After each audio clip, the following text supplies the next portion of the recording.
We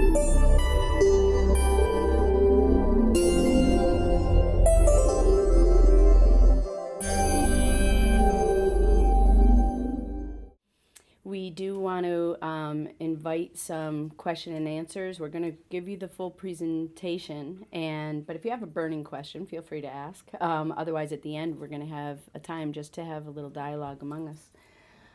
To start, though, I'd really like to have each of you introduce yourselves and the agency that you're with. We have CSI and Families in Crisis staff here, and what your role is, if you wouldn't mind. Would you like to start us off? Sharon Johnson Walton, HSW, Drapic Center, CSI. Been with the company for 6 years. Lovely, lovely. Thank you. Hi, my name is Janet Mack Davis, CSI, HSW, been here almost 5 years. And you're with which program? I'm with Sullivan and Drapic, I'm shared. That's right. HSW. Human service worker. Human service worker. They are our foundation. They really run the place, is what happens. They take care of all of the activities that go on, the schedule that goes on, signing the guys in and out, and the safety and security of the facility, the sanitation of the facility is really their primary responsibility. Thank you. Okay. Good morning, I'm Barbara Davis. I'm the Associate Program Director for Drapic, Furman and Sullivan Center for Community Solutions, and I've been here 18 years.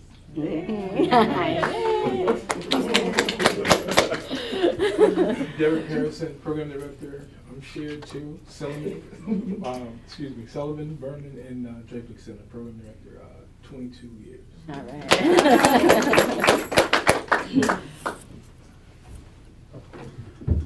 Michael Formey, Case Manager, Drapic Center. Been here a little over a year now. My name is Mike Glad-Tamarin. I'm a Case Manager here at Sullivan Center. Am I allowed to add up all my time since I'm Sure. So I've been here for about 2.5 years. Great. My name's Chris Jakimowski. I'm a shared case manager between Drapic and Sullivan Program for Community Solutions. I was at AIC for Community Solutions in Danbury before I came here. I think I was there for, I want to say like 8 months, and then I came here, and I've been here for almost 2 years. Great. Good morning, my name is David Akinola, HSW. I work with Sullivan House. Great. My name is Carly Mitchell, HSW worker, CSI. I'm here started August 6 this year. All right. All right. My name is Melissa Kumar. I'm with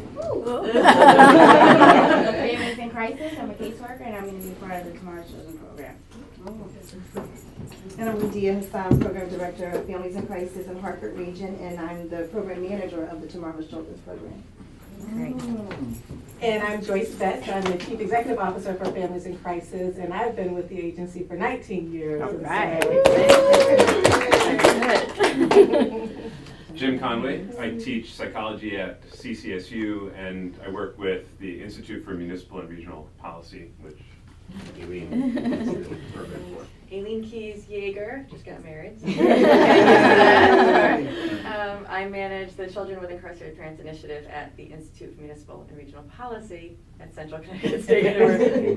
I've been there 8 years. So we have a lot of acronyms, And I don't know if everyone knows me, but I'm Sherry Albert. I'm the Chief Operating Officer for CSI, and I've been CSI this round for almost 14 years.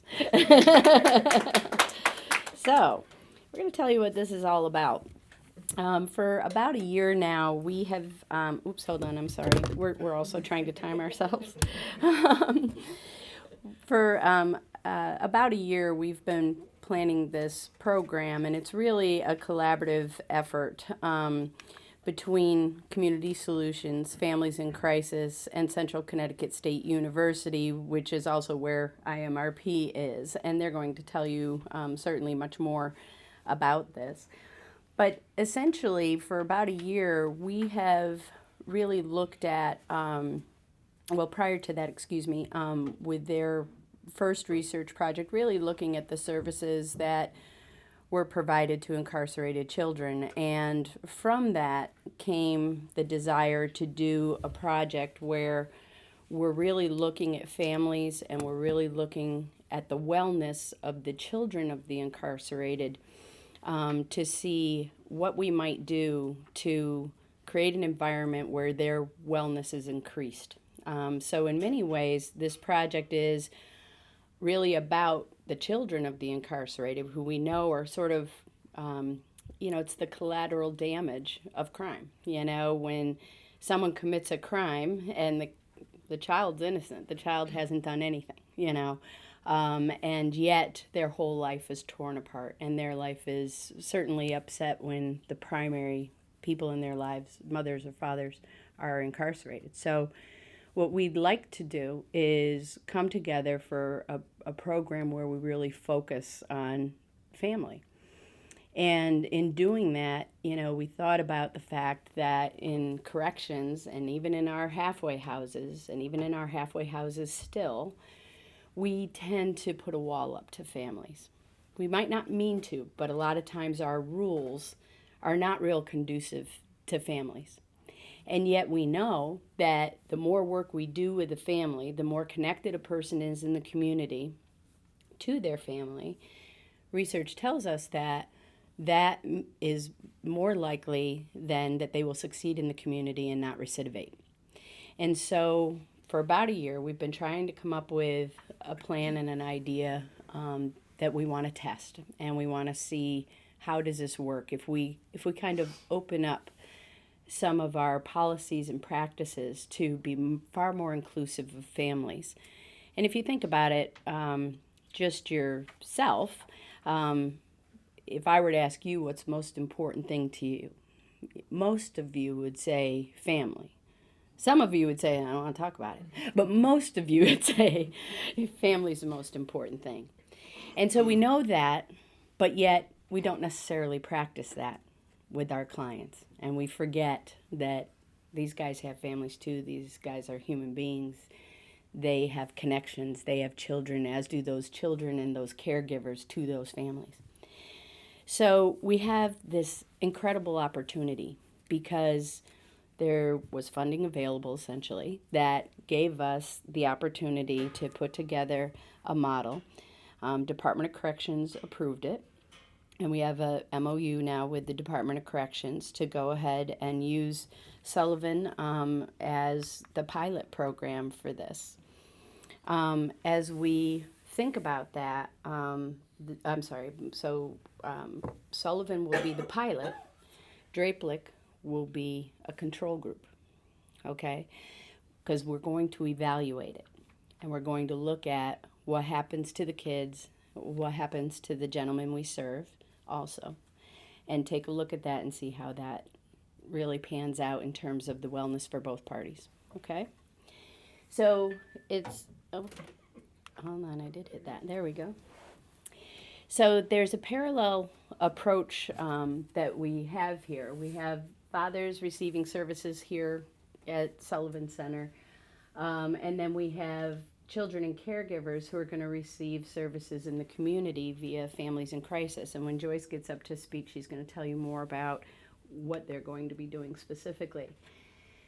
But in this new model, the way we want to do business now in Sullivan is the families will participate much more in activities within the halfway house. In fact, in Sullivan, there's going to be weekly family activities where it could be a homework group. It could be that we're decorating pumpkins at Halloween.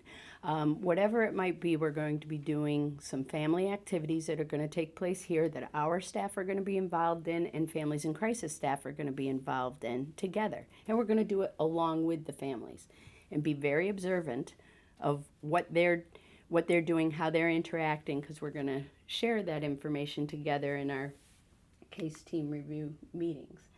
And then similarly, we want the guys participating much more in the community. The goal is reentry, of course, it's always been reentry, but a lot of times we end up having so much structure that we're keeping them from the community rather than getting them into the community. The goal here is to actually get them into the community, and when it's family-centered, child-centered activities, we especially want them approved. So when it is that we're going to go to a child's school for a parent-teacher conference, we want that approved. If it's, well, we got to go down and sign up the child for soccer practice, we want that approved. We want to have those type of activities where the parent can be engaged with the child more often. We want that to happen, or with the whole family, not leaving out the caregiver there either.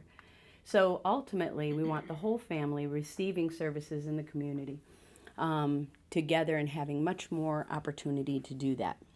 Okay? The short-term goal is to improve the family communication and problem solving, because you guys know there's often conflicts.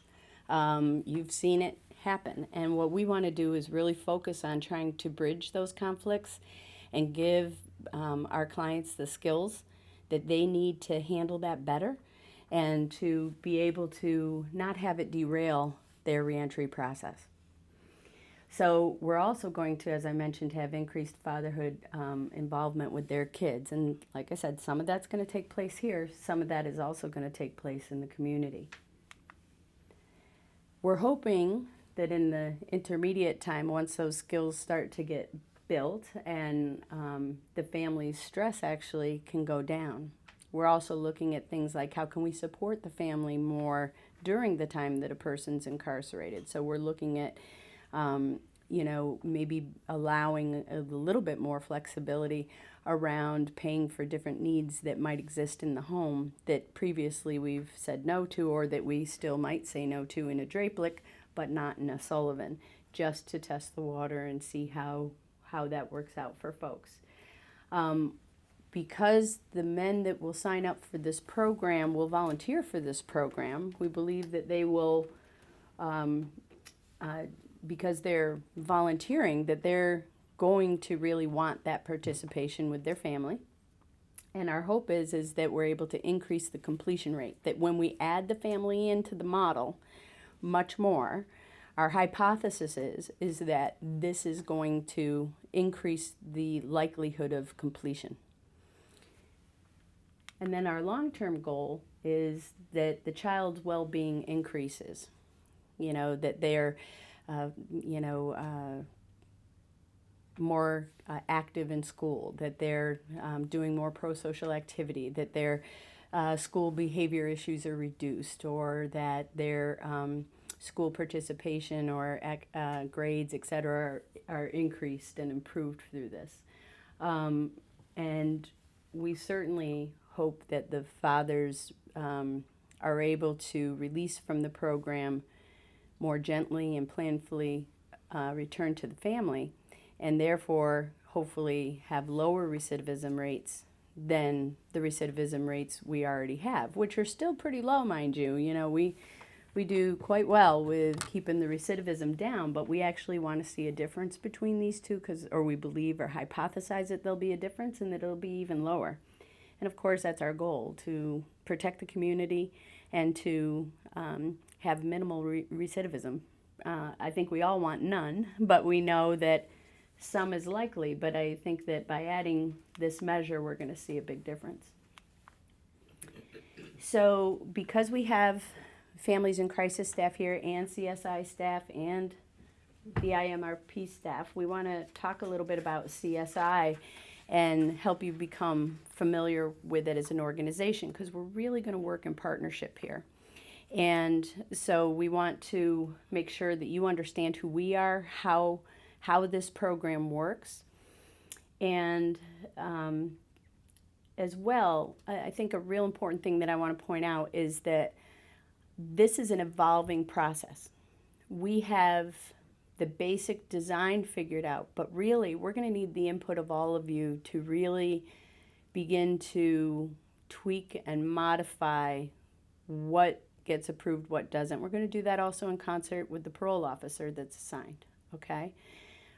We have met with Parole and Department of Corrections, and they are well aware. They are very excited about this project. They're really interested in seeing the results, of course, but they're also very open to handling things a little different than we have before. So we're going to need to create a new handbook. We're going to need to have, we might approve something, it may or may not work, and we may have to pull back and say, no, let's try it another way.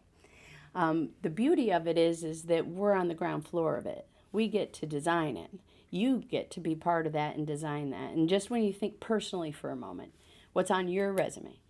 You're involved in a pilot project even in Drapelik there, you're the control group. You're involved in this project, and this is cutting edge. This is not happening everywhere. This is a first in the state, and if it works well, then our hope is that it'll be replicated in other programs across the state. So for all of us, this puts us all in a very unique place to really do something special that hasn't been done before. And so I hope as you guys consider this and open your minds, if you will, please, to, all right, we're going to do things a little bit different, and we're going to really try to make a difference in the lives of the people that we're here to serve. I think in doing that, you're also going to open up doors to other opportunity down the road as we see what happens here, and then where else might that go, and how else might you be part of that as well. So I'm very excited about it. I feel good to say that I'm part of this. You know, it makes me feel like, okay, I'm doing something that really is going to make a difference. And I think that's really why most of us come into this industry to begin with. So CSI is 52 years old. We started back in 1963, and it really started, oddly enough, with this mentality. Ralph Cheney and his wife and 2 toddler children, I'm talking about children under 3 years old, used to take inmates in from the Department of Corrections. This is before a halfway house even existed, and it was because they would get $40 worth of gate money, or in other words, a person would be dropped off in Hartford with $40, and that was it. And Ralph Cheney worked at the time for Department of Social Services and began to work with the Department of Corrections to take the folks into his home. We have pictures from newspaper clippings of the inmates that would be sitting around the dinner table with Ralph and his wife and the kid in the high chair, or they're in the living room and the kid's on the guy's lap or whatever. And today we'd be like, oh my God, you know. Actually, that happened in 1963. It was actually very visionary, and it worked out very, very well. They then began, you know, the process of getting the first legal halfway house, which is when we were finally granted that in 1967. We currently offer 48 programs. We have residential programs like this, which are residential work release programs. We have Federal Bureau of Prisons residential reentry centers. We have home-based, non-residential programs, which are like day reporting centers. That's sort of like the national term. We have called them, in Connecticut, they're called alternatives in the community, but that's a day reporting center. We've had them called community resource centers. All the same thing. They're out clients where the clients live in the community and they come in for services. And then we have home-based services, most of which are evidence-based models, national models, blueprint models, which are the creme de la creme of evidence-based programs, such as multi-systemic therapy and functional family therapy, and many others that we have done. All of those operate in a strength-based manner. Meaning that we're highlighting the strengths and not necessarily pointing out the deficiencies, but to build that confidence and to build the skill level and try to see people progress through completion. CSI is also fortunate enough to have its own training center, and we've done training, in all of our states as well, Canada, we've been in Jamaica, we've been in Australia. And our training department in particular is able to train state employees as well as other provider employees and our own employees. Our mission is to promote the independence, citizenry, and well-being of individuals and families involved or at risk of involvement in the child welfare, juvenile justice, and criminal justice system. So this initiative fits very nicely into our mission. These, I guess you can't see them real well, but that's pictures, everyone. I had longer hair. Derek still looks the same even after 22 years. Insane.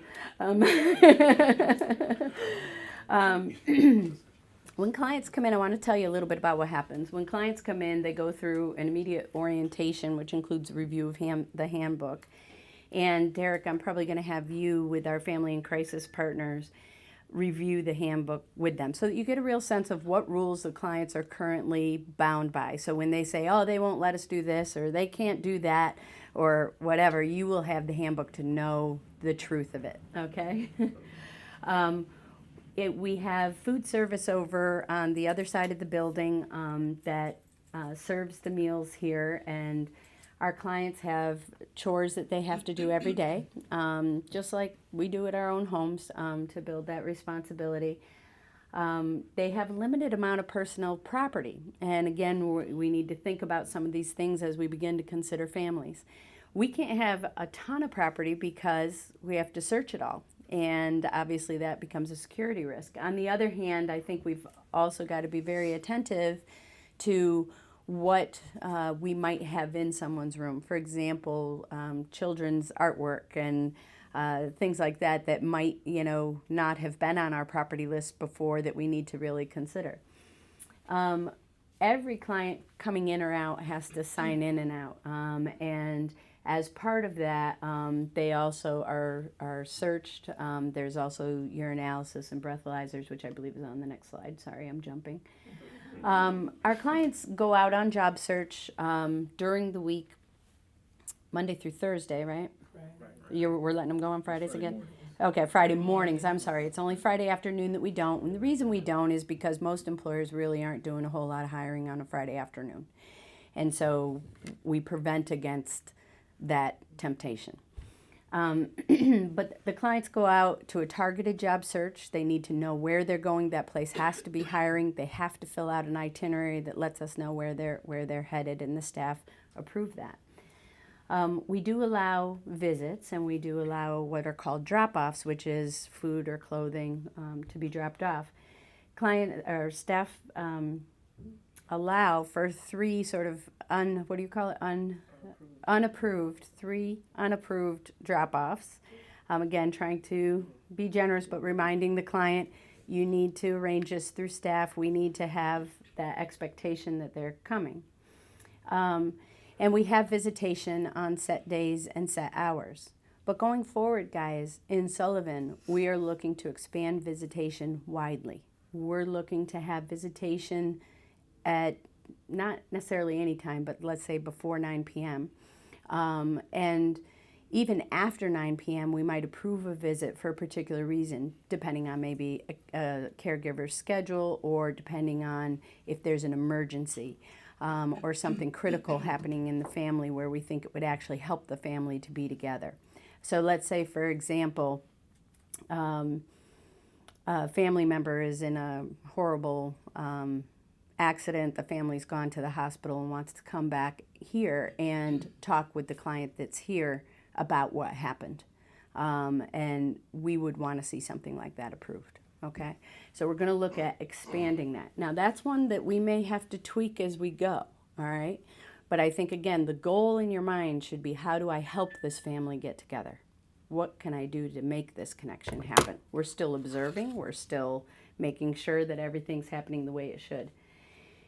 Clients get 2 hours for religious services each week. If there's a disciplinary issue or security issue where we're very concerned about letting someone out for religious services, we do invite religious services in.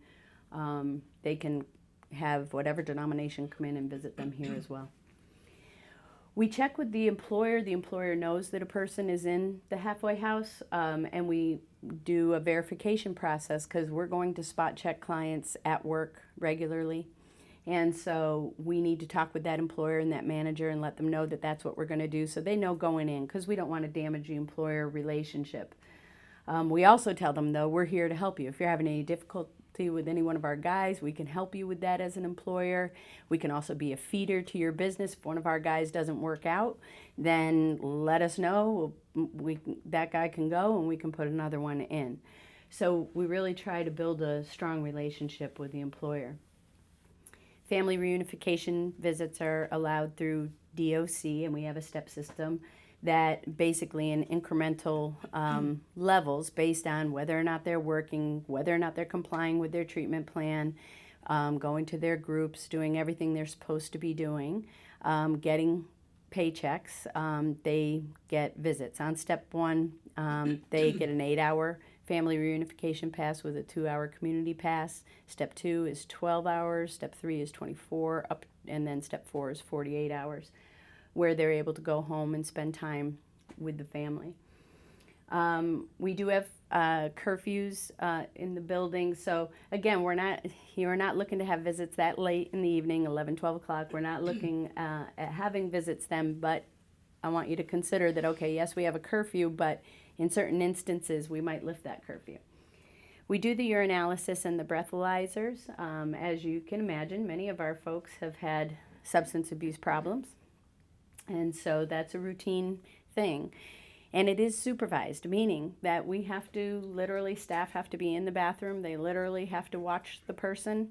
And I say that because it, for some, is shocking, like, oh my God, you do that, or you have to do that, or whatever. And yes, but our clients are also very used to that. So, you know, again, I think that often can be like a button that gets pushed, especially when they're trying to triangulate something between like CSI and Families in Crisis. This is what they're doing, you know, and so just want you to be aware of that. They also have a financial responsibility. They do pay us what we call subsistence, and it's based on 30% of their gross income, net, 30% of their net. We have different rules for the federal offenders. So when a client comes in, we do a few different assessments, and then we end up assigning them to a case manager right away. They have an assigned case manager. They get the assessments done, and then from there we develop a individual service plan. And we really look at their criminogenic needs, and as well, and most importantly, what is it that gentleman wants to work on? That is the critical part. We really want MI used at every level throughout the program, regardless of position. And when I say MI, I mean motivational interviewing. It is very, very important that the client be able to work on what he wants to work on, and obviously within reason, you know. But we also need, as staff, to make sure that we're also addressing their top criminogenic needs. So both of those things end up on the individual service plan. Where I see individual service plans changing a bit is I think we want to see much more about family built into those individual service plans. So what's going to happen? What kind of activities are you setting up? How are you developing that bond? And how does this client want to develop that bond with their family? And again, we're going to look at, just like you do now, you look on a case by case. Is this guy ready for this? Is this okay to do? Is this a safe thing for him to do or for the family? So we'll be able to have many conversations about those things, particularly in the case team meetings. Okay? So the individual service plan is the basis of every case management session. So there should never be, even now, even in Draplick, there should never really be a case management session that isn't focused in some way on that plan and on that goal, whatever the different goals are. There's an employment, you know, we're looking at an employment goal or a substance abuse goal, and similarly a family goal. So part of that session should include, all right, where are we and how are we working towards this goal? And how can we support you in this goal? This is how our clients should hear it, you know, is I'm here to help you meet your goals. I'm going to help you get there. So that's what we're working on. We have program team meetings where we're talking about new clients coming in, how they're assessed, what was their assessment, what did it show, what's their ISP looking like, what feedback do we have from the group, which would include families in crisis, it would include CSI case management, it would include HSW, it would include leadership, to say, okay, here's the new person in our program, here's their assessed need, here's what we're putting into the individual service plan, and then what ideas do we have from what everybody's seeing, you know? So for example, one person might see that this gentleman maybe is dealing with some depression, or that there's some issue going on with the caregiver, between the caregiver and the gentleman in the program. So we would be talking about those things to make sure that we're all covering ground. And Families in Crisis can be working with the caregiver, and we can be working with the gentleman here. And as well, Families in Crisis will be doing some training here with our guys. So we'll kind of bring all those things together. The family activities, we will be observant and we'll see what's happening. So when we get to these program review meetings, we'll be able to say, well, you know, yeah, he's telling me that he's doing this, that, and the other, but when they were here, he ignored his child the whole time. Or, no, I've really seen him apply appropriate correction to the child that's age appropriate. And I see that this guy is he's really parenting well. You know, so those are the kind of things that we're going to want to talk about. It is an open invitation because we want everyone to come that can come. And we certainly want parole to come. We've already invited parole to these type of meetings, but in this case, I think we're going to see a little bit more of the parole officers attending those meetings. And in large part, because we've got to work out, can this happen or not happen? So we have a software system called Secure Manage, and essentially the staff here have to document everything. You'll constantly see them documenting. We have a phrase, if it isn't written down, it didn't happen. I'm sure many of you have heard that phrase. And so there might be times that our Families in Crisis partners need to ask us to document something, okay? Because they might say, I want you to make sure that Chris knows or that Mike knows, blah, blah, blah, from whatever they might have. And we would document the resident log is specific to an individual client. And the shift log is more of a program log, where in a program log we would have, you know, so-and-so went out on job search, or this urine was secured, or here's what's happening in the house, you know, or a house meeting was held, or a group was held. Those type of things are in a shift log. But then in the resident log, it's all about, you know, Mr. Jones. And so if it's a specific note that you want to have made for Mr. Jones, you would just want to be clear that, okay, I want this note in Mr. Jones's file. This isn't necessarily for everybody's view in a shift log. Shift log, everybody reads from when they come on shift, they don't do anything until they've read the log. And they have to read the log back to the last time that they were here.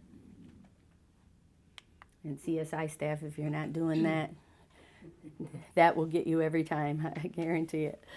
So next up is Joyce Betts, who's going to talk about Families in Crisis. I think I just set the timer. I'm going to reset it. I already did 6 seconds.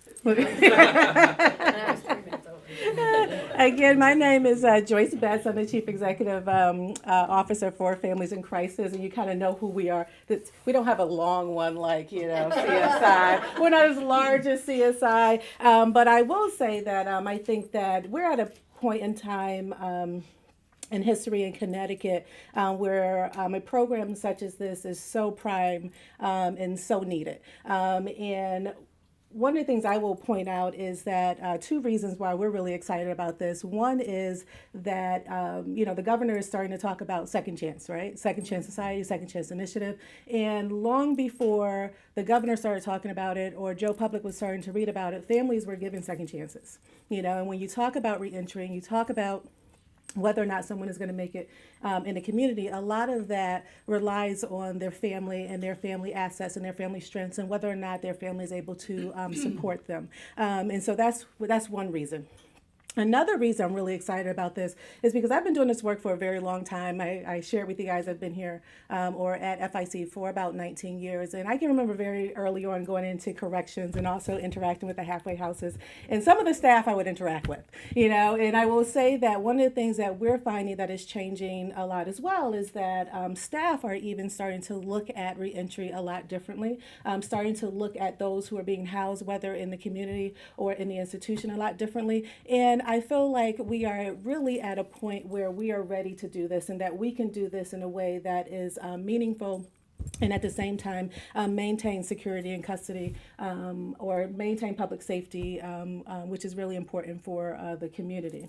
And so when we talk about, so to give you a little backdrop about families in crisis in a nutshell, what we do is we support families, we help offenders rebuild their lives, and we also promote some systemic change. And we do that working with people like CCSU, working with CSI. One of the things that I think is really great about our relationship is that this is not our first relationship with CSI. We come into the halfway houses for some of our family education sessions where we talk about sort of real life experiences about what it means for someone to come home. And a lot of times it can be sort of idealized, but we've had that relationship already. One of the things I think is really important, which really even helped me understand the issues relative not only for families but also for those that we serve that are in the criminal justice system, is that sometimes long before someone hits the criminal justice system, their families were their first victims, especially if there was substance abuse involved, right? And so I've heard from children who said that, my father stole my bike, my father stole my PSP or whatever it was and sold it because they were trying to get drugs. And so when you think about some of those things, it's really important for us to be able to relate to the families and be able to help some of those families through some of those issues relative to a loved one being incarcerated and also a loved one coming back home. So Families in Crisis was first developed in 1975, so we haven't been around as long as CSI, but the concepts are very much the same.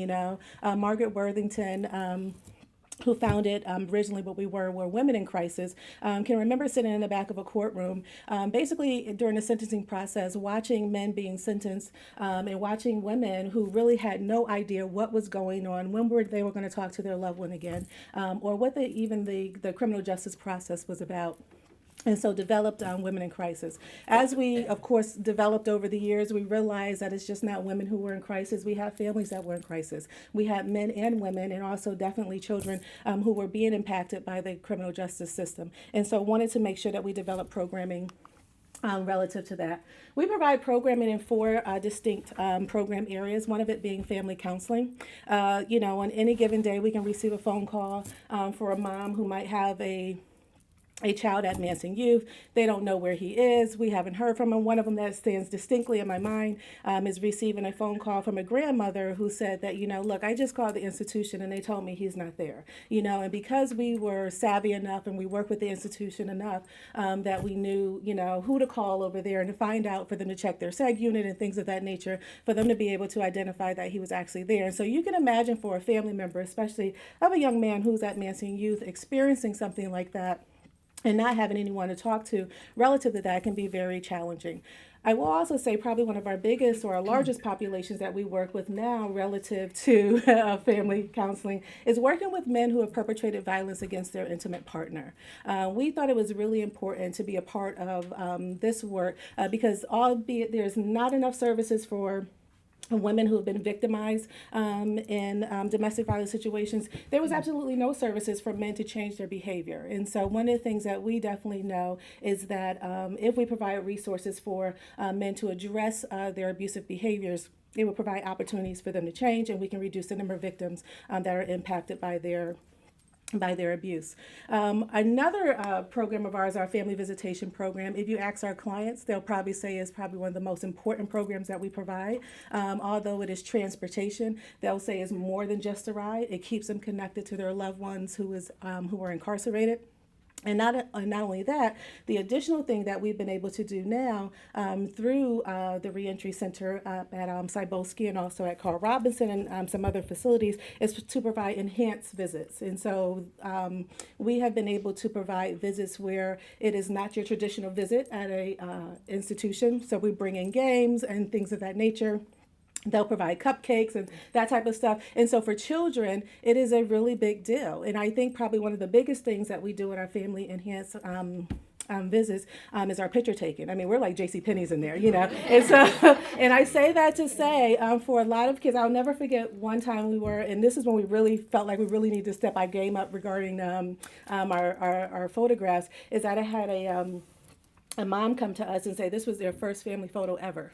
And so I was like, okay, whoa, like, okay, this is like, you know, the pressure is a little different now. And so we make it a point to make sure that when we take pictures with them is that you don't see the correctional facility in the background. You don't see the cinder block wall. And we really zoom in so you can't even really tell that they have on a correctional institution uniform. And because we want children to be able to be proud of being able to show, like, here's a picture of me and my dad. You know, I do have a dad and here he is. And so it doesn't really raise questions for them to say, you know, oh, so where is he, that type of thing. But it does provide them an opportunity to be proud of that. Our other one is around reentry services and providing services to those who are returning to the community. I mentioned a little bit about our family education sessions. We really think those are very important. We provide those in the correctional institution with men and women who are returning home to really talk about, you know, what their plan is, how that impacts their family, and what are some of their goals relative to that. We also have that same conversation with families as well. And so having those real conversations about what it means for them to come home. You know, a perfect example is for them to, you know, everybody knows that, you know, when they're incarcerated, there's this, you know, this magical thinking that happens. You know, I'm going to come home, I'm going to get a job, I'm going to take care of these kids and, you know, all these things, and I'm going to do it in that row. And the reality is it might be a while before they find a job, you know. And so the reality is that, you know, he's going to be a drain on your resources before he's going to be able to contribute to your resources. So what does that mean for you? What does it mean when the honeymoon is over? And so let's talk about that. And then also for some families, this is not their first time at the rodeo. This is not his first time coming home. And so let's talk about that. Let's talk about what worked last time. Let's talk about what didn't work last time. And let's talk about sort of where you are in terms of that process. The other programming that we provide is around parenting and children's services. One of the things that we strongly believe is that incarceration does not excuse your role as a parent. It makes it a lot more difficult, but it does not excuse your role as a parent. And so we provide a number of fatherhood programming within the facility.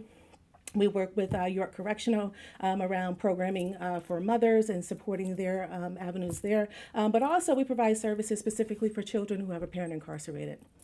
Families in Crisis was one of the first in the 1990s to receive federal funding to provide services for children who had a parent that was incarcerated. I can tell you when we went into that work, we assumed that all children were equal in their experience of having a parent incarcerated, and then we quickly realized that they were not. You know, and as we realized that, of course, because you know, if their parent is incarcerated, we need to do letter writing. You know, and so we have a group of kids there. Let's write a letter to your dad. And they were like, I don't know my dad. I haven't seen my dad, you know. And so that was one of the things that we found to be very challenging, and also one of the things that we really knew that we need to educate ourselves around relative to the issues regarding families. We were also running an after-school program at that time. One of the things we found is that we were spending more time in the van than we were actually spending with the children. And so one of the things we decided to do was to refocus and really focus on home-based counseling. And one of the things that we found when we do home-based counseling, because when you go to the home, what happens? You find out a whole lot of stuff, right? And so things that you never knew before, you know, you have conversations that really lend itself to a different depth of conversation because you're able to see them in their environment. And so we have prided ourselves in being able to provide services in the home. I will say that it is a challenge to provide services in the home, right? Because one, you're dealing with a lot of the other things that are presenting themselves in the home, such as, you know, mom is trying to cook dinner, you have other siblings there. So it does really take a special type of caseworker to be able to do that, and to be able to focus on what those needs are for those who are in the home. One of the things I know that you guys are very familiar with is how people that you work with directly are impacted at these different stages: arrest, sentencing, incarceration, and release. And so what I want to take a moment is to kind of educate you about how the family also is impacted at those different times as well. And so at arrest, you know, for some of the families, they might be taken by surprise. Some of them might have been expecting it. You know, they're not, you know, ignorant to the fact that, you know, their loved one might be engaging in some criminal behavior. Also, the court process can be daunting. The loved ones, their loved ones who are involved in the criminal justice system might kind of downplay what some of the charges are. Of course, you know, they was like, I don't know why they arrested me. I don't know why I'm here, that type of thing. And so for families who are experiencing this, for them, they go to sentencing, right? Now they're at sentencing. If they're aware what the charges are, they're very hopeful that he's going to get the less of the evil, right? And so if he's looking at 3 to 5, they're hoping that he's going to get 3. They're hoping he's going to get some type of reduction in services or reduction in sentence, or they're really encouraging them to plea. They're also hopeful that the judge is going to be lenient and accept that plea. And also, some families might actually be taken aback by what the sentence actually is. You know, I can recall, you know, trying to prep someone as they were going to court to really think about, you know, you might be surprised what you hear there. You know, they might not have told you what all the charges are. So just kind of ready yourself to what it is that you might hear so that you can be better prepared to be able to respond. And then also during the incarceration process, you know, a lot of loved ones are usually housed in correctional facilities far away from where they live, right? And so the majority of those who are incarcerated are coming from urban cities, and then they're also going out into places where it's very difficult for them to be able to access, which is why our family visitation program and transportation program is so vitally important. And it also makes it difficult for them to maintain a relationship. Also, depending on the length of sentence, some of those who are incarcerated might decide to check out of their family. If they're looking at a very long bid, they might decide that they don't want to be sort of tied to the community or tied to their family, because they're going to be incarcerated for a very long time. And so you do have some of those who kind of check out. Then you also have those who are kind of in and out of the system. And one of the things that we have found is that those who are constantly in and out of the system are the ones that do the most disruption in terms of child well-being and also family functioning. And so just when you think you've kind of got used to them being gone, they're back again, and then they're gone again, and then they're back again. And, you know, there's a lot of different issues as to why that happens. And then we have release. And so release is just this roller coaster of emotions, right? Like, yay, he's coming home. I can't wait. I can't wait to see my daddy. You know, I can't wait to see my man, my husband, whatever it is. And, you know, and so for those first 2 weeks, it is good. You know, it is all good.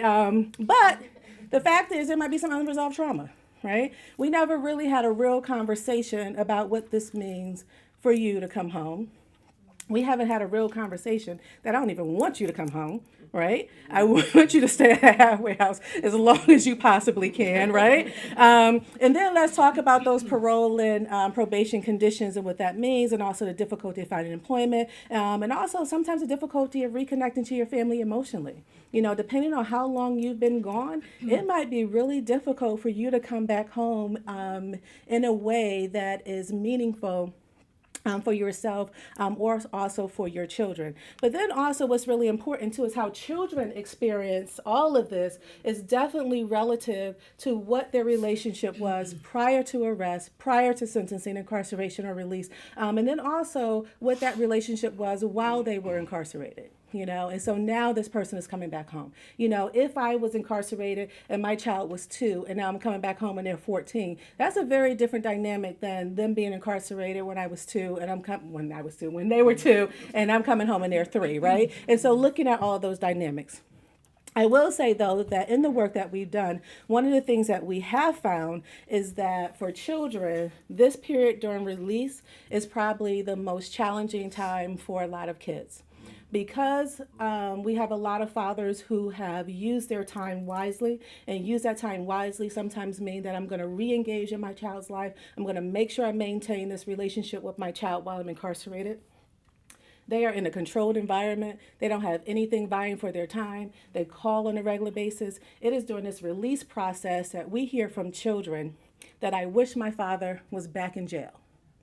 And so think about that for a minute, you know. I wish my father was back in jail because he called on a regular basis. I talked to him on a regular basis. He wrote to me. I went to see him on a regular basis. But now that he's home, he didn't come home to me. He came home to his girlfriend and her children. You know, I don't really get to see him. You know, he said I would see him more. One of the things that's really interesting is as we were getting ready for this program, and Radia and I conducted a focus group with the help of CSI. And one of the things we found very interesting, we didn't necessarily know this ourselves, but one of the things we found very interesting is that during this focus group, we talked to both men and women, and particularly from the fathers, one of the things that we heard is that they saw their children less while they were at the halfway house than when they were in prison. Now think about that. The halfway house is in the community, so access to transportation is no longer the issue, right? And the fact that they saw them more while they were incarcerated is sad. Not only is it really sad, but the fact that they told their children that they would see them more once they got to the halfway house, and the opposite was true. And so definitely being able to work with men as they transition into the community and being and having families be a part of that is definitely important. But we also want to make sure that you know that we know what that means, right? And so we are not ignorant to the fact that all of them are not going home to like, oh, baby, I'm so glad you changed. While you were working on you, I was working on me, and we can just get back together, and now we can just be a happy family. No, the reality is that they're going to come home, and there's a whole lot of stress that is built around that. And we are cognizant of that, and we are aware of that. And we also want to make sure that you guys know that we've been working with corrections for a very long time. And so we understand those issues around custody and security. And so we're going to be working with you guys to be able to address those issues. Why this is important for children is because historically, we have received funding to work specifically with children. But we also know that children don't operate in a vacuum, right? They're part of a family. Now, some of us can think about some of our family relationships and think about how difficult they are. You know, I have stepchildren, and so I call them bonus kids. So I have some bonus kids, right? And so just think about how difficult it is for us to navigate relationship as adults. Can you imagine how difficult it is for children, right? And then you throw in there incarceration. But not only that, the fact that they're also part of communities as well. And so being able to partner with you guys as they transition in the community is very important to us. And so what we do is we operate from a strength-based perspective. Isn't he cute, his little muscle? We operate from a strength-based perspective that really provides a corrective paradigm for us to be able to make sure that we're looking at the glass as half full versus half empty. Now, some people will say, both of them are full, right? It's half full of air, half full of liquid, so whichever way you want to do it. But that is definitely a strength-based perspective that we like to draw upon. But also the notion, too, is that we want to focus on their assets and not necessarily their deficits, focusing on what some of those things are that really worked for them, and what that also means for them as they transition back into the community. But also being able to build this upon their whole notion that they're resilient, right? They've been able to maintain as long as they've been able to maintain by using things that they've been able to do before. And so I liken it, I have a son at home who's 13, so everything is about a basketball analogy with him, right? And so it reminds me of sort of a deflated basketball, right? The purpose is still there, right? It can still be used. The only difference is that I kind of see us in the TC program as being able to kind of inflate that and help them connect with some of the resources that they need to be able to be purposeful and useful and be able to, correct some of those challenges that they're faced. And so along with motivational interviewing is all really about empowerment. So I will say that some you have to hold their hands a little bit more than others, but it is really along the lines of empowering and making sure that we're able to help them identify their goals and their strengths, not only as individuals, but also as families. And to do this, we're going to have to talk a little bit about the past, right? We're going to have to talk about what worked for you before, what didn't work for you before, but also let's talk about the future. Like, let's talk about where we're going and how can we sort of get there. And so we borrow a couple of things from the solution-focused therapy. You guys might be familiar with the So the miracle question along the lines, if you woke up tomorrow and your biggest problem was gone, how would you know? What would look differently? And so having them go through that process, not only just the men who are in the facility, but also for their families as well, to make sure they're on the same page. A lot of times what's happening is that the family have all these things that are going on and what their ideas are about them coming home. The father have all these ideas about what he's going to be like when he comes home, and neither one of them talk about what those ideas are. And so talking to them about that is definitely important, but also exploring sort of this idea of the exception rule is as well. And so what were times where it worked really well, and what was that exception? And let's talk about that, and let's talk about what some of those challenges that presented itself, and how were you able to resolve some of those. And so this connection is very important, and so we can't do this alone. You guys can't do it alone. And so we're hoping that the access to families for the men who are here is definitely going to create an atmosphere so we'll end up with happier children, right? And so that's the end result, is that we want to make sure that children are being considered throughout this process. And so when we talk about some of the programming that Sherry hinted to, and so the treatment group is going to receive curriculum with inside the halfway house. I'm sorry, not the halfway house. What's it called?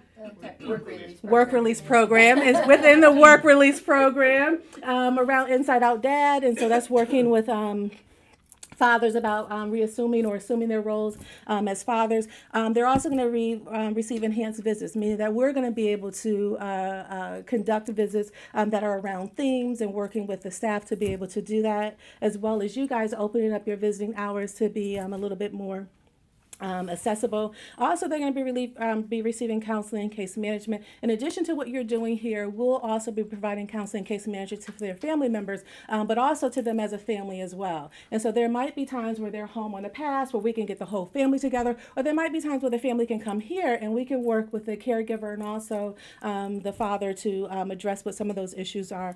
And then for the comparison group, they'll be receiving curriculum as well, but also some visits, but not necessarily enhanced visits, with the purpose of us being able to see, what those outcomes are.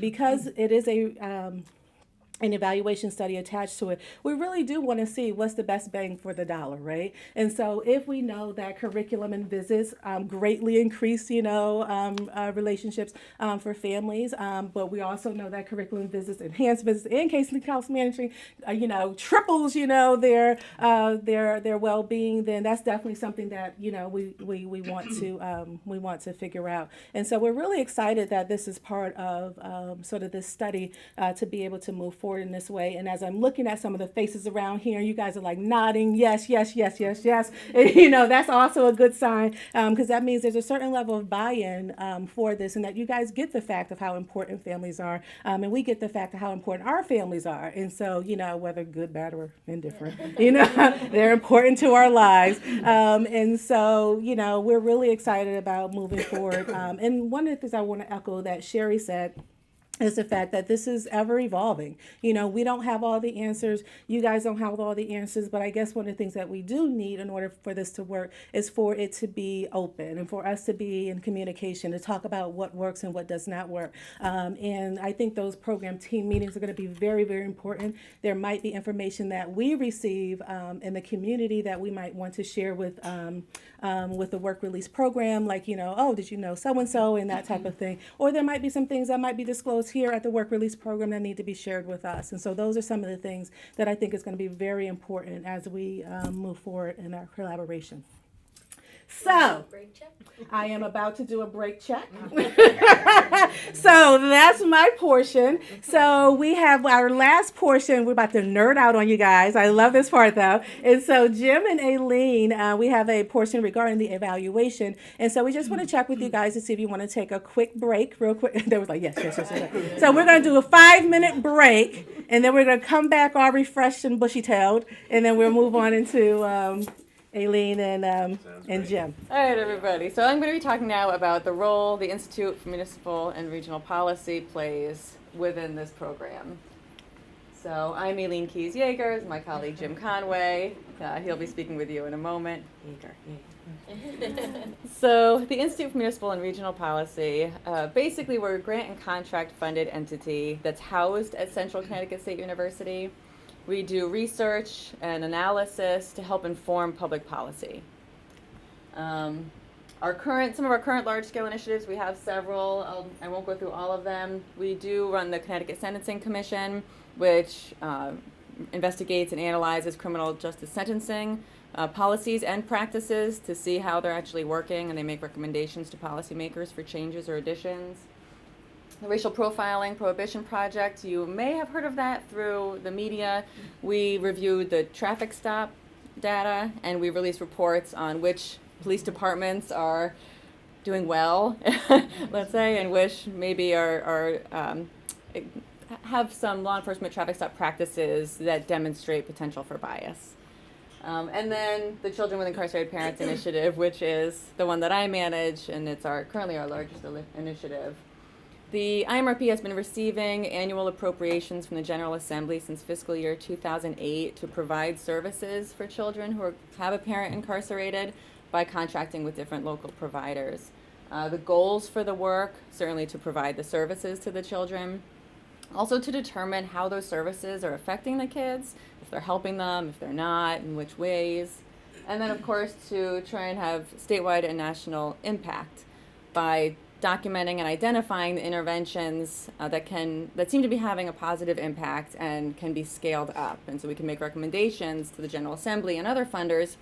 You know, we tried this project. It had these beneficial impacts on children. We recommend that additional funding goes to these types of services.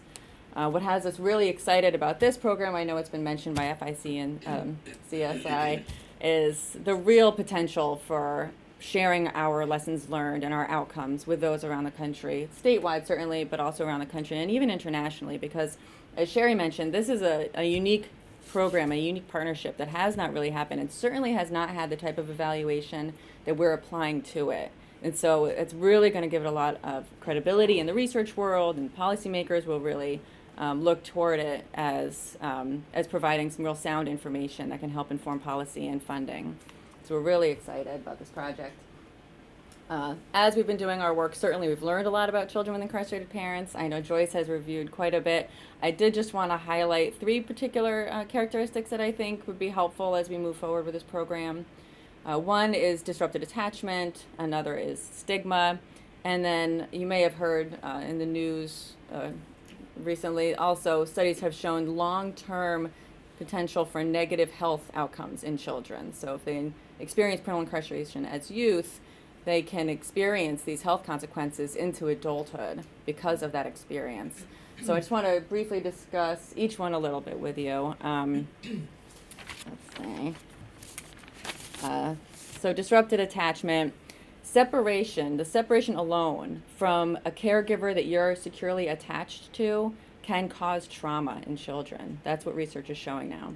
So even not accounting for whatever crime may have occurred, not even accounting for the arrest, and if they witnessed the arrest and how that can cause trauma in children, or if they came home from school and suddenly realized that their parent was arrested while they were gone, or they woke up in the night and realized their parent's not coming home because they've been arrested, certainly those can cause trauma. But even absent those, just that separation from the caregiver that they're securely attached to has been found to cause trauma in children.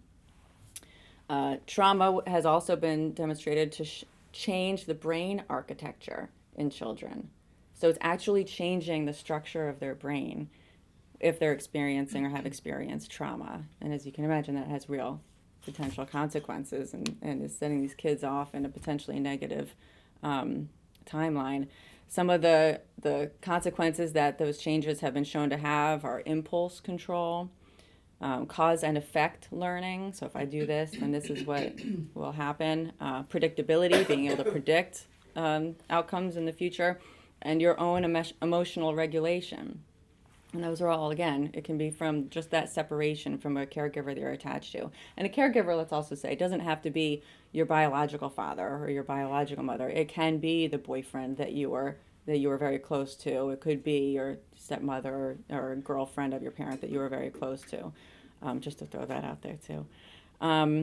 Research also suggests that changes in attachment behaviors can lead to PTSD symptomology. So post-traumatic stress disorder symptoms can be shown in children that have had attachment disruption in their lives.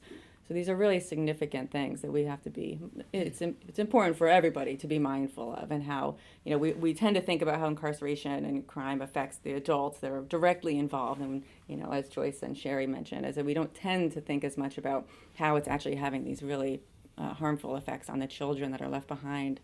And also, conversely, trauma can then interfere with your ability to securely attach.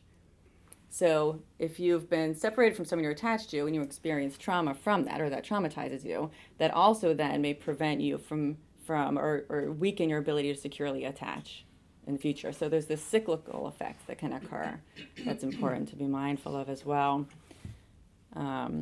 What's also interesting is that while the loss of a primary attachment figure can cause trauma, their presence in your life actually has been found to increase dopamine levels in children's brains and decrease levels of cortisol that is produced more by the body when you're in stress.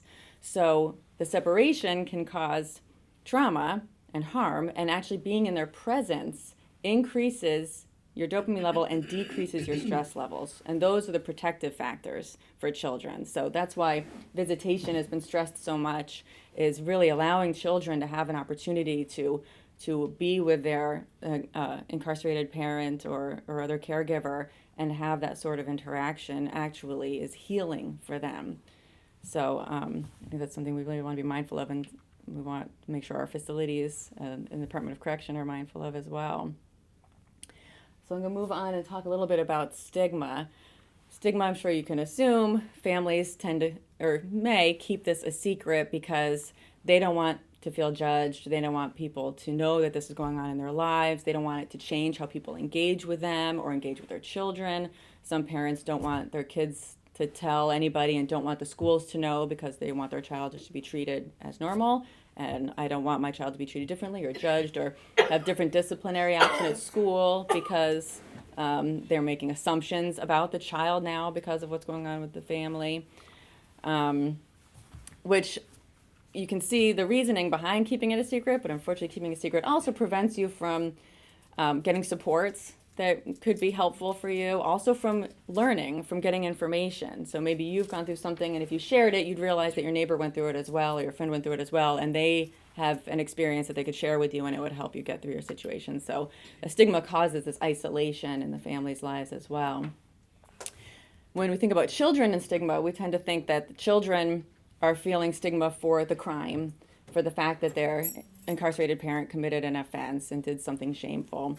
And for the fact that their parent is in prison and they're embarrassed by that. But what some researchers have shown is that when you actually ask children about stigma, they say it's not because of what their parent did or where their parent is, it's because of the judgments and the reactions they feel from us. It's because of how they feel we respond to it. So through body language, through things that we may say in response to learning, that they are going through this, that's what they're afraid of, and that's what causes them to be in silence and to be fearful of the stigma. So certainly something that as all of us engage just with in our communities, our own communities, our neighbors, but also certainly you guys with the work that you do, something that we can all try and be more conscious of is how we respond in our demeanor and our body language. And then the long-term negative health consequences. Studies have shown that parental incarceration, independent of other life conditions, so independent of demographics, socioeconomic status, independent of those things, parental incarceration itself puts youth at risk for long-term negative health consequences. Some of those health consequences are learning disabilities, attention deficit disorder, behavioral or conduct disorder, developmental delays, and speech and language problems. And that's, again, just having a parent incarcerated, absent other factors in your life. And parental incarceration is all now recognized as an adverse childhood experience, which I don't know if you've heard about the ACE study. There was this huge study of thousands and thousands of participants, I think tens of thousands of participants, looking at children's well-being and health. and they were able to identify parental incarceration as one of the childhood experiences that has adverse effect, long-term negative health consequences if children experience it. It's been identified, though, as being unique in that it has a combination associated with it of trauma, stigma, and shame. So I just wanted to provide a little background on those things to have in the back of your mind as you move forward with your work, and we really can put the emphasis on this project with helping the children and the families as a unit, but of course also certainly your fathers that are here. So IMRP, to try and address some of these challenges, has been providing funding to different nonprofits since fiscal year 2008, one of which has been Tomorrow's Children program run by Families in Crisis. An earlier version of the model that we studied and Dr. Conway will talk about in a moment was not focused necessarily on the time of reentry. It was provided to children and families that had a parent incarcerated at the time of intake. So as soon as the child was presented to the organization, if they had a parent that was incarcerated or a caregiver incarcerated, then they would be able to participate in the program. So it could be immediately after incarceration, it could be months or years into it, or it could be just before reentry.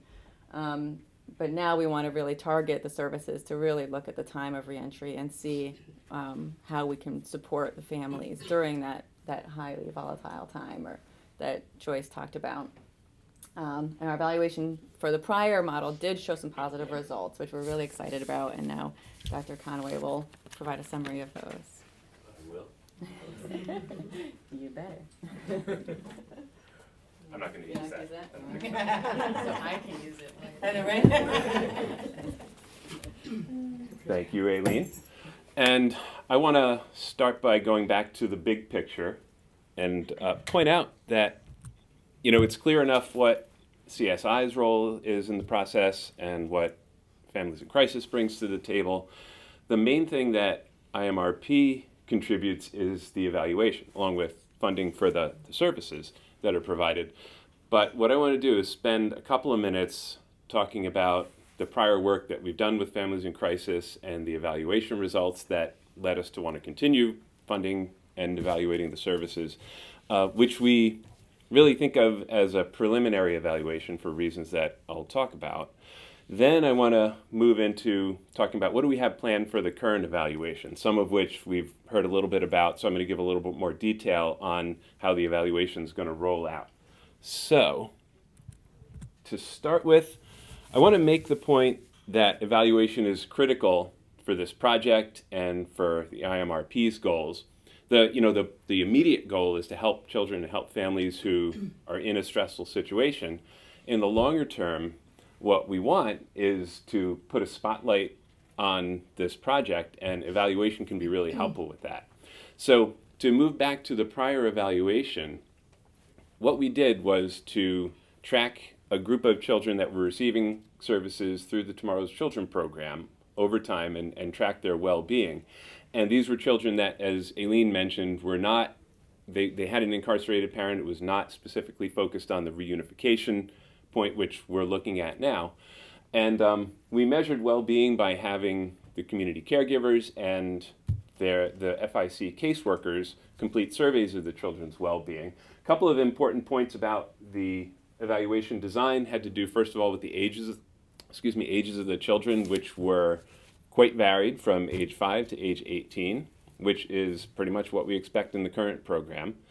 The other thing is the time frame, which is not going to be the same as in the current program, but the services that are planned for this program are expected to take 6 months. And in the previous version of Tomorrow's Children, 6 months was probably a typical amount of time. Is that fair, Joyce? Mm-hmm. But some families received services for a little less than that, some a little bit more. What we did was to have measurements of the children's outcomes at intake into services, again 7 months later, and then 13 months after that. And the 7-month follow-up data were useful so we could see if that was the period that families pretty much were receiving services. So it allowed us to see if children were making gains over time while they were in services. The 13-month follow-up was after families were done with services, so it allowed us to see if any gains were sustained over time for roughly 6 months.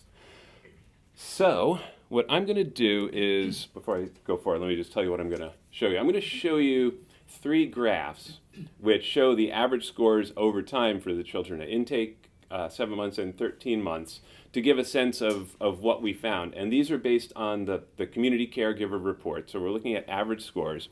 And the first graph is of children's functioning, which is a survey measure that basically has to do with good behavior. So it includes things like getting along with friends and family, doing chores. So apparently your clients here do chores. Well, you know, kids at home do chores as well. So do they do them? Do they do their homework? Are they basically doing what they're supposed to be doing?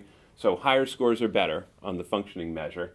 And what we would hope is that from intake to 7 months, we would see pretty much exactly this pattern. While the children were in services, scores are going up on average. And that was a statistically significant increase.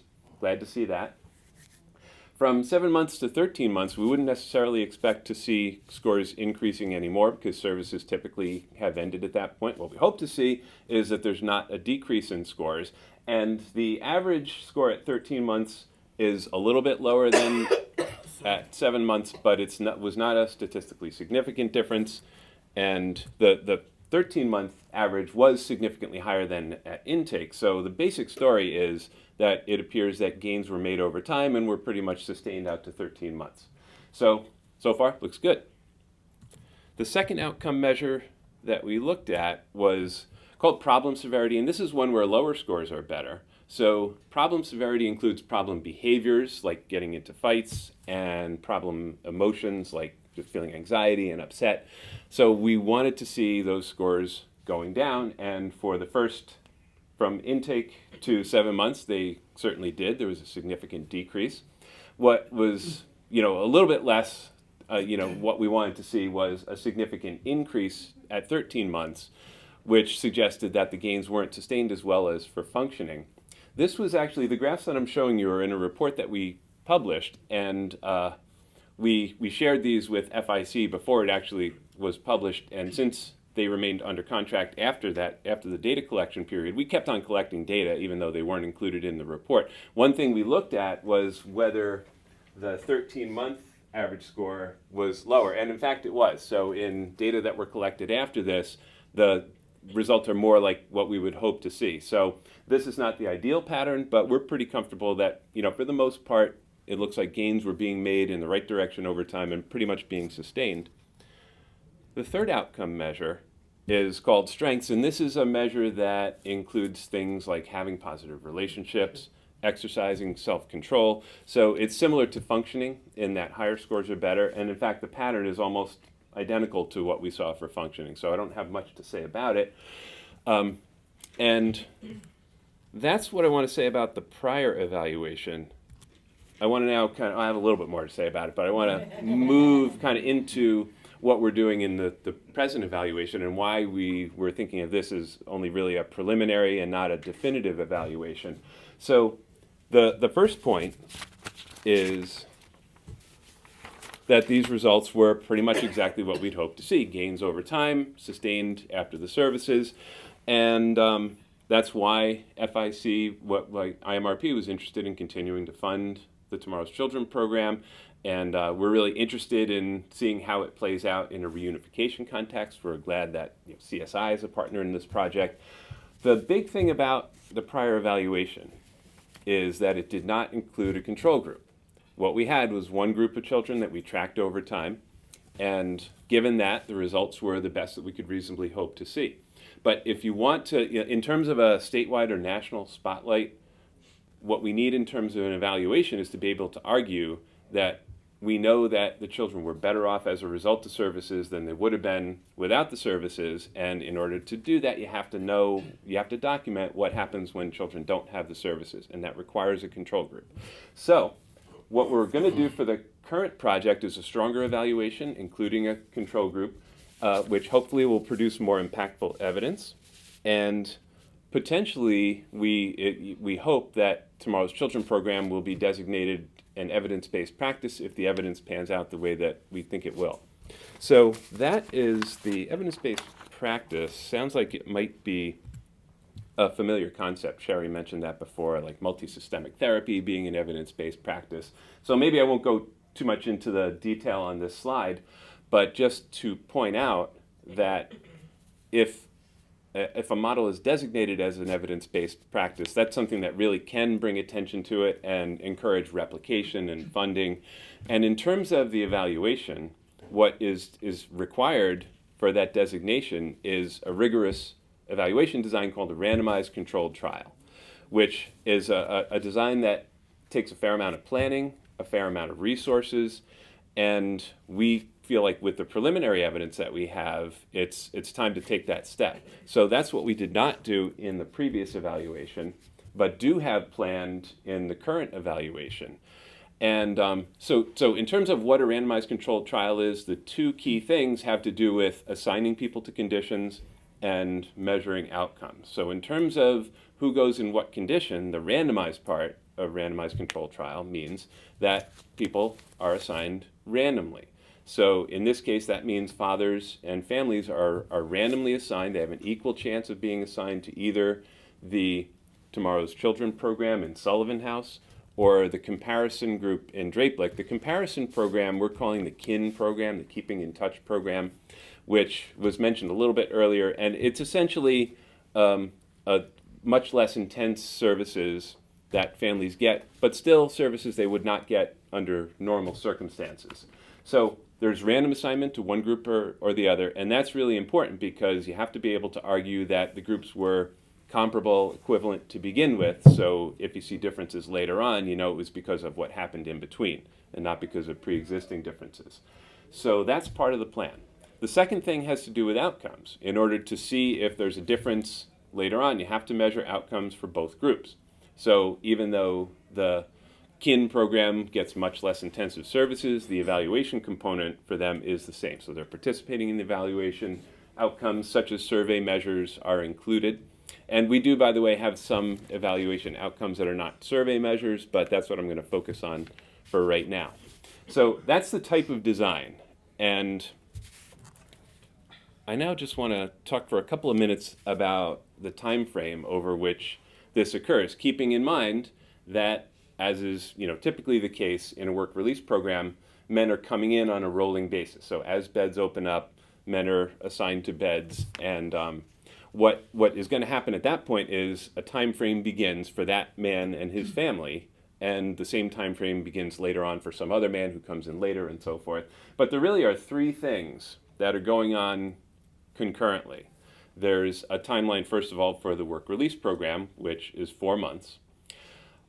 There's also the services, and the length of the services depends on whether a father and family are assigned to Tomorrow's Children or the KIN program. If they're assigned to Tomorrow's Children, the services take place over 6 months, which spans the work release program and reunification in the community, with services either way begin about a month after they begin the work release program. So that would mean for Tomorrow's Children, 3 months of services while in the work release program, and then another 3 months once they've re-entered the community. In the KIN program, the services take place only for the 3 months while they're in the work release program.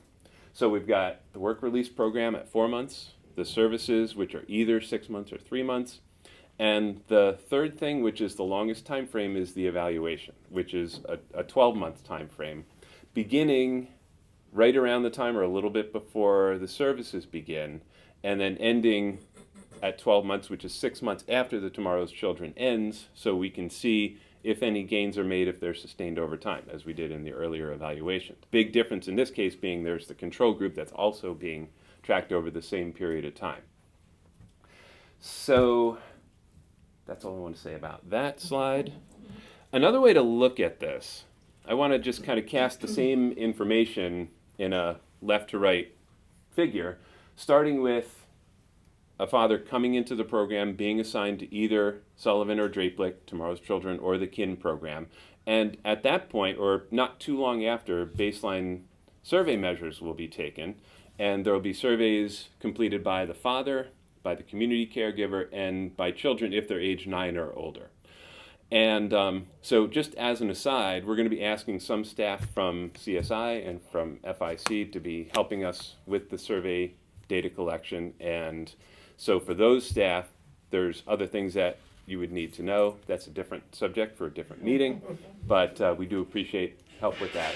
So that's the baseline. And then about a month into the work release program, the services begin. And without getting into details, much more intensive for Tomorrow's Children than for the KIN program. And at the end of that 3 months, which is also the end of the work release program, there are follow-up survey measures. So we've got a 3-month follow-up, which is then followed by reentry into the community, reunification with the family. The Tomorrow's Children program then continues for another 3 months. The KIN program is done. So that's in the work release program. They don't receive services afterwards. 3 months out, or 6 months from the beginning of services, another follow-up survey. So now services are done, even for Tomorrow's Children, and the last stage is a 6-month follow-up period with no services and survey measures again at the end of it. So this is that same set of timelines, just viewed differently. And I'm in the home stretch now, so to just bring us back to the big picture, what I want to do in closing is just to say that Aileen and I are really, excited to be part of this. We're really interested to see how the results turn out, and that's what I have to say. Thank you. What happened to that clicker? Okay. Aileen has it. It's your turn to click all the time. Okay. So, and I think one thing I just want to add to what Jim was saying was we're going to have our case managers do that first survey, and it's really, and we already have a meeting scheduled where we're going to meet and talk about that and how to go through that survey. And then when they hit the community and reentry phase, then Families in Crisis will be doing that part of the survey. So that's how that works, just in case there was any question about that. So we've given you a lot of information about what we're doing, how we're doing it, to the extent that we know it. We know, as we said, that this is an evolving process that we want your input on. And as we experience this program, there'll be those opportunities both through additional meetings that we'll pull together with you guys, as well as through those program team reviews that we talked about. But we want to check in with you just at this point, given what you've heard this morning, what questions you might have. It can be a question about our organizations. It can be questions about what we're doing, what Joyce's love life is like. I mean,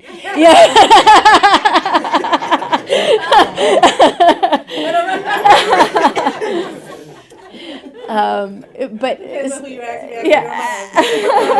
well, some of the way she was describing things, right?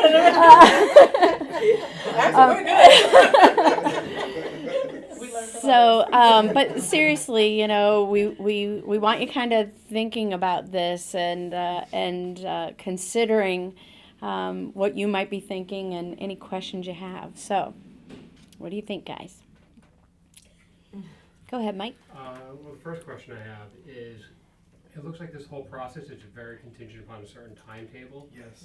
Frequently we have guys come into the program, Yes. they're here for less than 90 days, or they're here for more than 6 months. Yes. How is this going to affect the whole process? Correct. So I'm going to repeat the question just so that we're sure to get it on the video as well. The question is that basically we can't always guarantee that someone's going to be here for exactly 4 months. And some stay less and some stay more.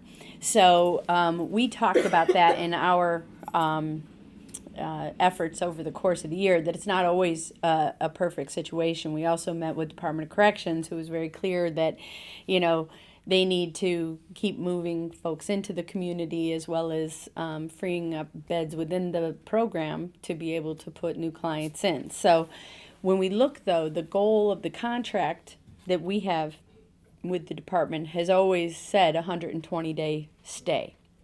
And that really is the average, the 120-day stay, which is the 4-month period. So we know that that's still going to happen. But again, I think also in that partnership, and we're going to, massage this as we go, but in that partnership, I think it's also Department of Corrections will really be wanting to target that because it is under evaluation. So we're not still going to probably hit that perfect 120, but I think that we might see a more consistent length of time coming forward. We're going to have to see how that goes. So I'm not actually guaranteeing that, because certainly wouldn't want to guarantee anything for the department. But that's kind of what we're looking at and thinking about. Is there anything else you would add to that, or? Well, I think what I would just Mm-hmm. get in on that Yeah. video. I hear what you're saying. I think the way that we would want to approach the evaluation piece is to keep the time frame the same. So even if a man's stay in the program is less than 4 months, we'd still want the follow-ups at the same time frame, so that part is comparable. So we're essentially recognizing there's going to be variability in how the work release program rolls out for different individuals, but we're looking at certain time frames, what effects is it having on that man and the children and family. Mm-hmm. So that part we probably need to keep pretty much constant. And we can see, we'll see how it goes. It may be that we need to make adjustments as time goes on. And so if the person's in the program, the survey will get done. If they're in the community, the survey will get done by Families in Crisis, no matter what. But excellent question. Yeah. What else? Who determines which program the person will be going? Is it an institution and then we're told, or? He is sitting to your right.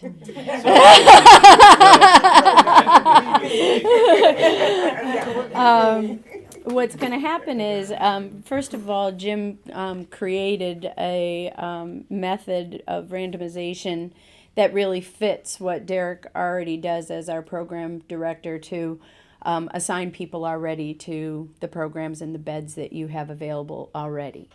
So there's a random assignment, but there is, so it might say, for example, on it, this next person's going to Draplick, Sullivan, Draplick, Sullivan, Sullivan, Sullivan, Draplick, Draplick, Sullivan, Draplick, and so depending when that client comes in, we're going to try to line it up to the right program.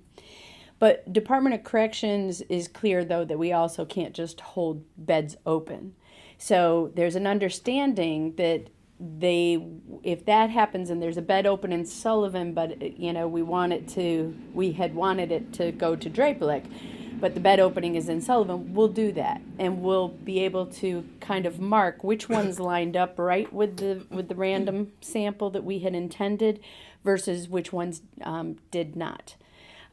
It's still going to be a bit random because just bed availability is a bit random. It comes on different days all the time. Some of them are expected, some of them are unexpected openings. So in and of itself, it's kind of random in that regard. So that's how we're going to cover that one.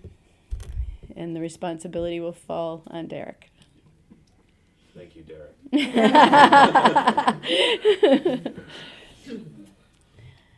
What else, guys? Go ahead, Mike. I'd actually like to hear more about the methodology involving the pre-screening process, specifically how clients are approached with this program. I mean, is the idea going to be you're going to go to clients and say, oh, we got this program, there's going to be these enhanced family services, and then about half of them are going to land in my program expecting cupcakes and pumpkins.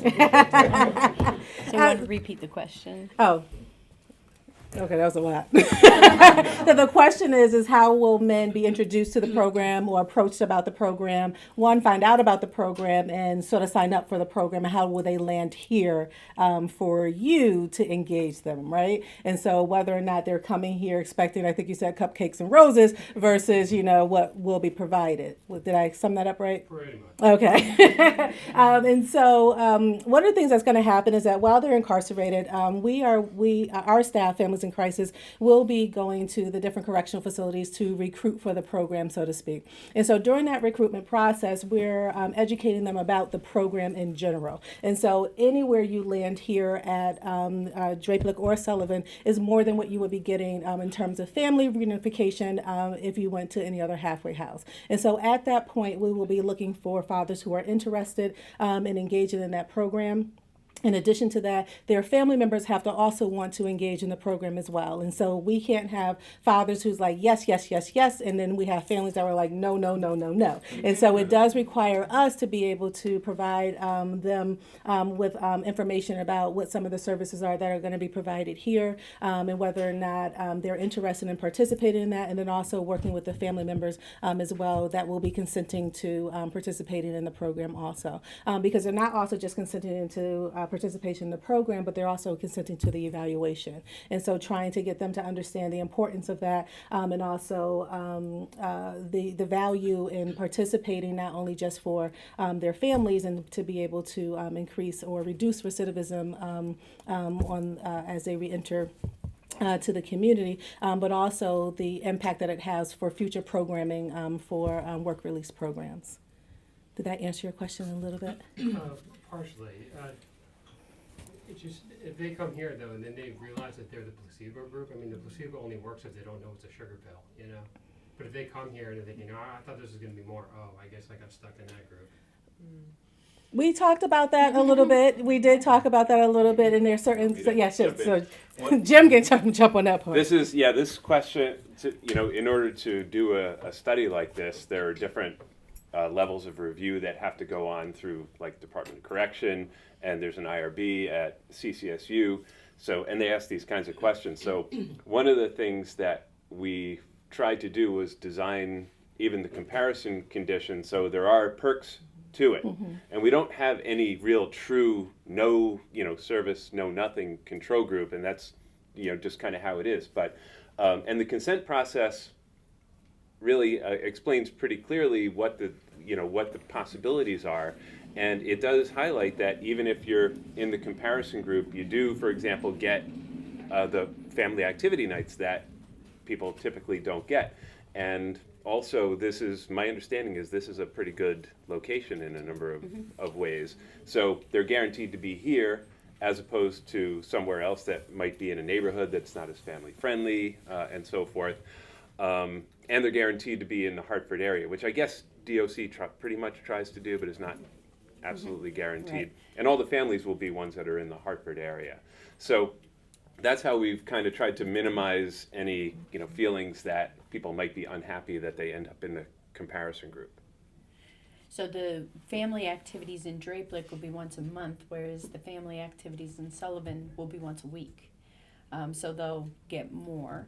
And part of the attractive element to this facility is that you have 3 guys to a room with their own bathroom, as opposed to many of the other halfway houses, and the ones that we operate as well as others that they aren't afforded as much privacy, and they don't have their own bathroom and things like that are of course very important to people who when you've been incarcerated and you're looking for that little extra, it goes a long way. So we know this though, and we've anticipated that concern, but of course, I'm sure there'll be some level of disappointment that, oh shoot, I'm in this one instead of that one. But I think that we're doing the best we can to try to minimize that, and reminding folks on your side, I think, reminding folks that it could have been another work release program where you wouldn't have even what you're getting here, okay? So that's kind of what we have to offer at this point. One just follow-up point. Of the services that are being offered in the full program, my guess is that the family activity sessions would be the most, like as a father, that's what I would think of as the most attractive thing. So, there are facilitated family meetings, which I'm sure you do a great job with, but I don't know that people would clamor to have that. What they want to do is, spend time with their children. So, so that is the thing or the main thing that the comparison group does get. Since there's no opportunity, I'm just kind of seeing if there's an opportunity. I understand that it starts at a specific time during orientation entry. Is there any discussion or any possibilities of a client that you identify in Drapelik who has that need for and has that involvement with the family, to the point where, like you said, the beds are going to be optional? What criteria can a referral be made from a Drapelet client being moved over to a Sullivan bed because he has the dynamics of what we're trying to do? So the question is, can someone be moved from Drapelet to Sullivan if we see that there's a great investment in family? And I think for evaluation purposes, we really can't do that and don't want to do that because of the evaluation purpose. I think that if something unique comes up in a case where Department of Corrections wants us to consider something or something like that, we would look at it, but they might have to be pulled out of the evaluation itself if that were to happen. Would you say that's an accurate answer, Jim? Probably, yeah, I think so. And it's because we have this spotlight on it with the evaluation and our desire to really promulgate this in the state and nationally as well, that we have to be really clean on the evaluation piece. So, okay. I appreciate the passion behind that, though. Yeah, I do. Since I was making Yeah. a bed before, I have to get that out of my head. I would do it, you know. Mike? Will all clients that participated in the study, will they only be DLC? Because I mean, we will no longer have parole, special parole clients. So the question is, will they all be DOC, and will you have parole and special parole clients still as you do currently? Department of Corrections is going to continue to refer the same type of clients to us, but again, it's really who's volunteering. So we'll see, does that actually come out as a difference between who's actually volunteering? But the initial plan is it's the same kind of clients that we currently get under the same legal statuses. So I don't see any shift necessarily unless we learn that, wow, this group's volunteering more than this group. But legal status, I doubt, is going to impact it too much. Barbara? Sure. What happens if there's a client in the program and for some reason he's remanded or he escapes? Mm-hmm. How would we handle that? Okay, so the question is, what happens if someone's remanded or they escape? While they're in the program, it's going to happen just the way it always has in terms of the work release practices.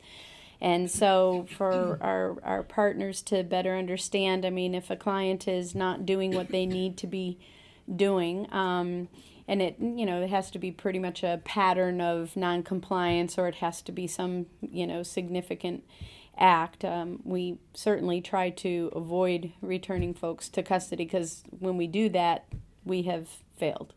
It means that we've not done what we intended to do, was to have this person re-enter the community and have this person lead a successful life and become a contributing citizen. So in those events, though, they do occur, and so when it does occur, we're going to have the same thing. They're going to end up, we aren't going to be able to keep them in this program, and if they were not able to get through the evaluation all the way to get the survey points, I don't believe we'll still be surveying them, will we? Well, will we? What I Excuse want me. to say about that is, Yep. so in a case where a man is remanded, I mean, that father would not be completing surveys anymore. Right. The way that people look at evaluation research is the most rigorous way to do it is you follow up on everybody that you intend to provide services to, because presumably for some period of time that family was receiving services, it takes resources.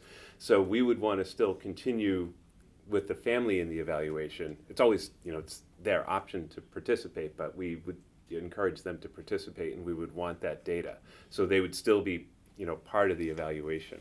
Gotcha. And you can look at the data in a couple of different ways. Everybody that you intended to provide services to, and the ones that actually received the services. Usually the results would probably look better for people who actually received the full services. But some people would argue that that's misleading because there's these other people that you spent money on that you're leaving out of the analysis. So we would want to follow up ideally, at least with the families of people, even if the men don't continue. Good, thanks. See, we're all learning. Understand that the entire dynamics of that program is for the children and the fathers to re-engage. But what is the process, and how is the whether or not the client's kept in the bed? Is that the most significant situation for us? Is that these relationships all start off, like you said, in institutions, great. As soon as they hit the community, within 30 days, they have new girlfriends, like in abundance. So let's say, you have that clientele that you're trying to create and establish in Sullivan for the programmatics, but there's this continuance of separation of the relationship. And does the client remain in the facility in that particular program, or is there any type of deviation for moving them to a different location? So I'm going to invite Joyce up to help me with this answer. But to restate the question for those of you that we're talking to via video, the question is, what if someone starts off in one relationship, coming out and agreeing to and volunteering for this program, and then shortly after getting out, another relationship is established? Is that essentially it? What we're concerned about, again, is the kids. And so the relationship, is there going to be any relationship, though, of caregiver to these children for the gentlemen that are in our program? That's going to be a key factor if that's going to continue to happen, or if we have to even work on some of the barriers to having that happen.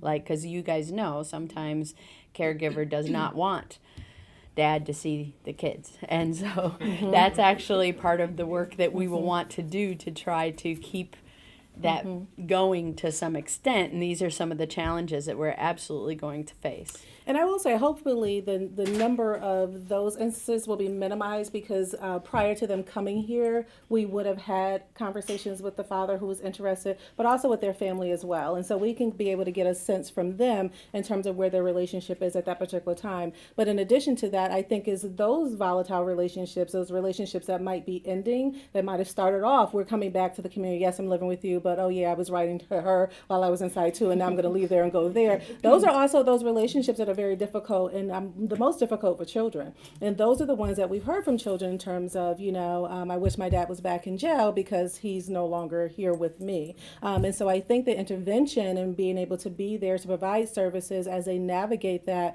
I think will provide better outcomes for the children. Not quite sure how that pans out in terms of evaluation, but if they're still very much still engaged, and him starting another relationship should not negate his responsibility as a father. And I think that us being able to work with the caregiver through that, I think will be able to provide better outcomes for the children. And so I think that Jim would have to speak to the terms of the... Just very briefly about the evaluation. My answer is the same as for the previous question, that we would want to keep following up and measure outcomes to the extent that we can. Yeah. Great question. Reality. Yes. Reality. Yes. Yep. What else? What else? Mike said it's 12 o'clock. Well, it's not a one-time conversation, and so I think we'll come up with some more. Yes? When are we really going to take off with it? Aileen.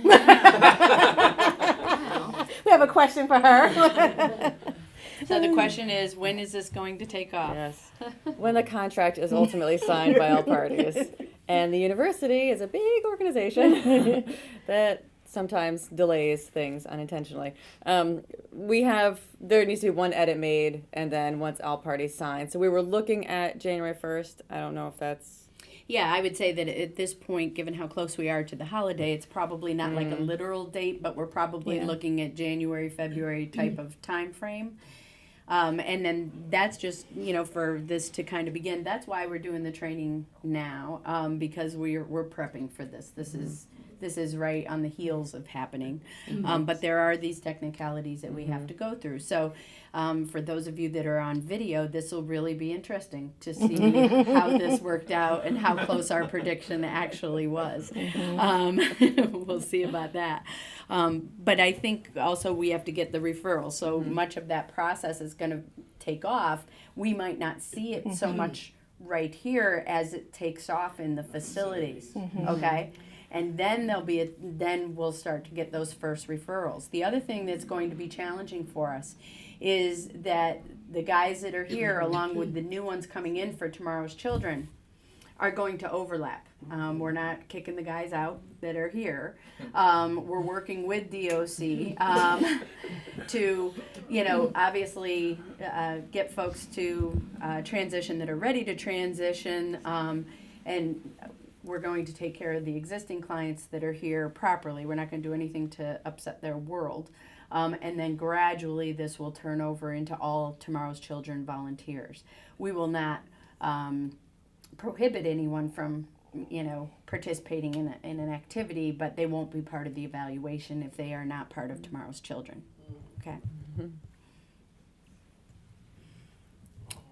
Anything else? Those are great questions, you guys.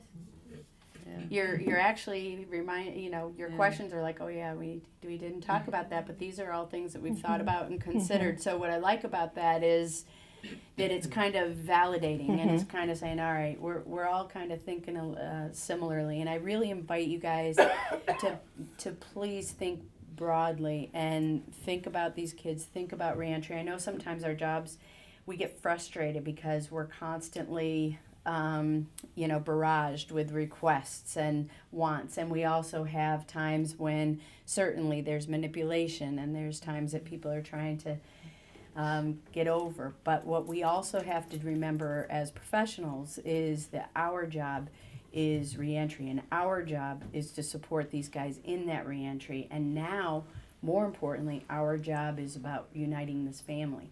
And whatever that family makeup is, like I can't remember, I think you said it first, that it's not just bio family, it's wherever this person is going to be in that parenting situation or scenario, okay?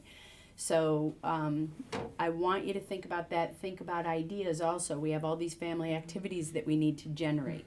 There's not a list we're handing you to say, go do this. It is something you'll generate in terms of thinking about, okay, what kind of activity do we think would be good? We're going to ask for feedback from the guys, from the caregivers, from the kids. What do you want to do? And within reason, again, we will accommodate that here. We'll have refreshments. We'll, whether it's a game night, whether it's movie night, whether it is Super Bowl Sunday, whatever it might be, we would go ahead and do. So in the springtime, are we having a cookout? What are we going to do to kind of bring families in? Homework groups, for example, just even visitation maybe with a particular purpose. Or we're going to, this time we're going to learn magic tricks. Whatever it might be that's going to bring families together and give them experiences and abilities to bond. So you can also think about some of the trainings that you've been to and some of the activities you've gone through that have been part of team building that maybe are also appropriate for building family rapport and relationships with each other. But obviously we also have to be age appropriate. So it's an open opportunity, and we have license to be creative and do things that we haven't done before and not have as much ties, to what we've done before.